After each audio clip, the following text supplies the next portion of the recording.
अस्सलाम वालेकुम friends, welcome to Digital Skills Hub. आज की इस वीडियो में मैं आपको बताऊंगा कि शटरस्टॉक और iStock कंट्रीब्यूटर में क्या डिफरेंस है। आपको शटरस्टॉक कंट्रीब्यूटर ज्वाइन करना चाहिए या iStock कंट्रीब्यूटर ज्वाइन करना चाहिए, ये भी मैं आपके साथ डिस्कस करूंगा।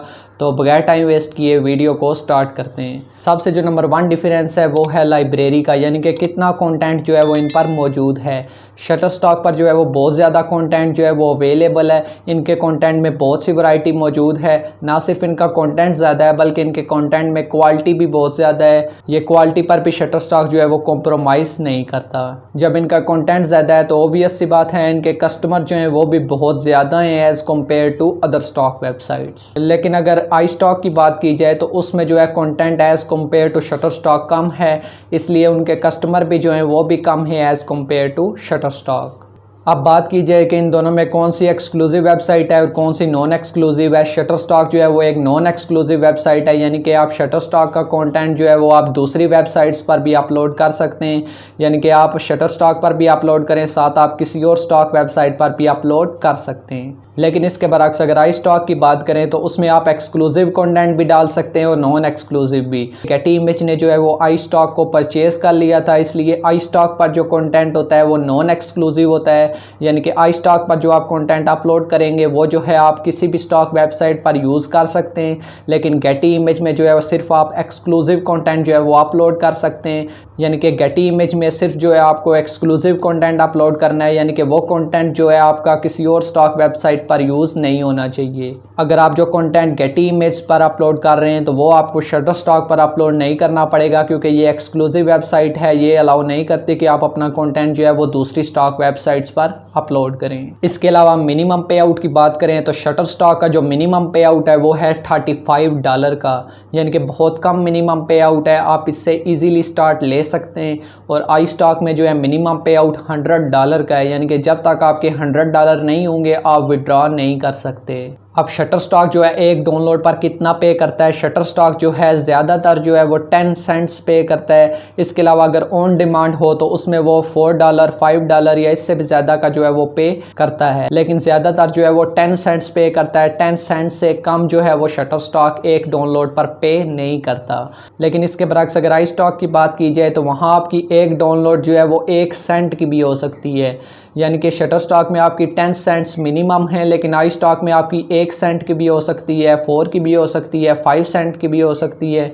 मैंने खुद जो है इस पर काम किया हुआ है, मेरी एक डाउनलोड हुई थी 6 सेंट की, लेकिन ये जो है बहुत ही कम है। और ये भी हो सकता है कि आपकी 100 डाउनलोड पर जो है वो $1 बने। अब बात करते हैं इंटरफेस की। शटरस्टॉक का जो इंटरफेस है वो सिंपल है और इजी टू यूज़ है, आप इजीली इस पर अपलोड कर सकते हैं। इसके अलावा अगर iStock की बात की जाए तो iStock का इंटरफेस जो है वो एज़ कम्पेयर टू शटरस्टॉक उतना सही डिज़ाइन नहीं किया गया, इसलिए इसका जो अपलोड का इंटरफेस है वो भी एज़ कम्पेयर टू शटरस्टॉक सही नहीं है। अब बात करते हैं मॉडल रिलीज़ की। अगर आपके कंटेंट में कोई पर्सन जो है वो शो हो रहा है तो आपको उससे रिलीज़ जो है सिर्फ एक बार बनवाना पड़ेगा, फिर आप उसके रिलेटेड जितना भी कंटेंट अपलोड करें उसमें आपको वही रिलीज़ जो है वो ऐड करना पड़ेगा। लेकिन अगर iStock की बात की जाए तो उसमें आपको हर कंटेंट पर अलग से जो है वो रिलीज़ ऐड करना पड़ेगा, बेशक वो पर्सन सेम हो। यानी कि अगर उसी पर्सन का आपको दोबारा कंटेंट अपलोड करना पड़ेगा तो आप उससे दोबारा रिलीज़ बनवाएंगे। तो इसलिए शटरस्टॉक जो है वो इस लिहाज से भी iStock से बेटर है। अब जो पेमेंट मेथड इन दोनों में यूज़ किए जाते हैं वो हैं पेयोनियर, पेपाल और स्क्रिल। अब iStock में जो है वो पेयोनियर और पेपाल अवेलेबल हैं। इसके अलावा जो है शटरस्टॉक पर जो है वो आपको पेयोनियर, पेपाल और स्क्रिल ये तीनों मेथड जो हैं वो अवेलेबल हैं। अब बात करते हैं रिजेक्शंस की। शटरस्टॉक पर जो है वो बहुत ज़्यादा रिजेक्शंस होती हैं, क्योंकि शटरस्टॉक ये डिमांड करता है कि उनकी साइट पर जो है वो हाई क्वालिटी कंटेंट जो है वो अपलोड हो। इसके अलावा अगर iStock की बात की जाए तो वहाँ रिजेक्शंस जो है वो कम होती हैं एज़ कम्पेयर टू शटरस्टॉक। अब बात करते हैं रेफरल की। शटरस्टॉक पर जो है वो रेफरल लिंक मौजूद होते हैं। आप उन रेफरल लिंक्स को जो है यूट्यूब, फेसबुक, व्हाट्सएप या इंस्टाग्राम पर शेयर कर सकते हैं और कंट्रीब्यूटर या कस्टमर को रेफ़र कर सकते हैं। अब 2 टाइप के रेफरल लिंक होते हैं, कंट्रीब्यूटर रेफरल लिंक होता है और एक कस्टमर रेफरल लिंक होता है।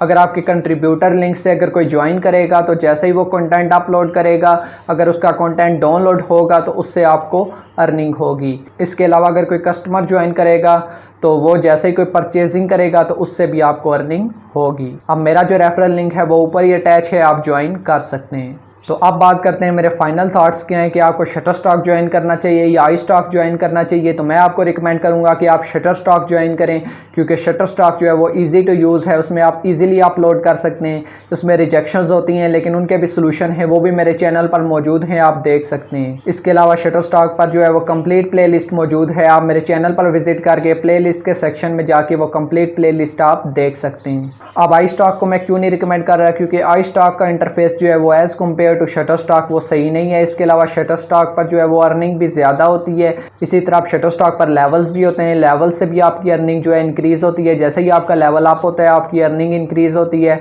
तो इसलिए जो है मैं आपको शटर स्टॉक रिकमेंड करूँगा। आई होप कि वीडियो आपको अच्छी लगी होगी, अच्छी लगी है तो लाइक शेयर कर दें, और शटर स्टॉक और डिजिटल स्किल्स के हवाले से मज़ीद वीडियोस देखने के लिए चैनल को भी सब्सक्राइब कर लीजिए और साथ बेल आइकन को भी प्रेस कर लीजिए। मिलते हैं नेक्स्ट वीडियो में, तब तक के लिए अल्लाह हाफिज़।